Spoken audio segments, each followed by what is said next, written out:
guys, it's Code Freak here, and in this series I'm going to show you how to make this cool, responsive, coming soon web page. So I've divided the series into 3 videos. In first video I will show you how to make the structure, which is basically HTML, and in second video I will show you how to make the CSS, basically style the web page, and third is to make it function using this. So as you can see that it is dynamically updated. So if we change to August 15,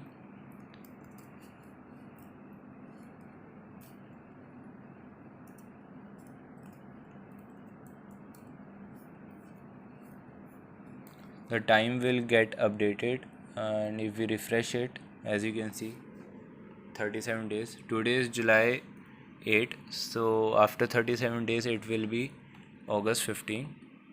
And in this video I will show you the necessary files you have to download. So first of all, make a HTML file, index.html, and then style.css, and then index.js and bg.css.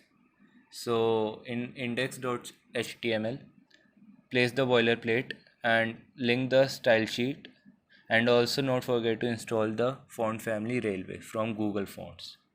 You can get all the links in the description, so you have not to worry. And also a background image, which is basically this. And as you can see that some fireflies also are there, so we will also see how to make it, and this is very easy. So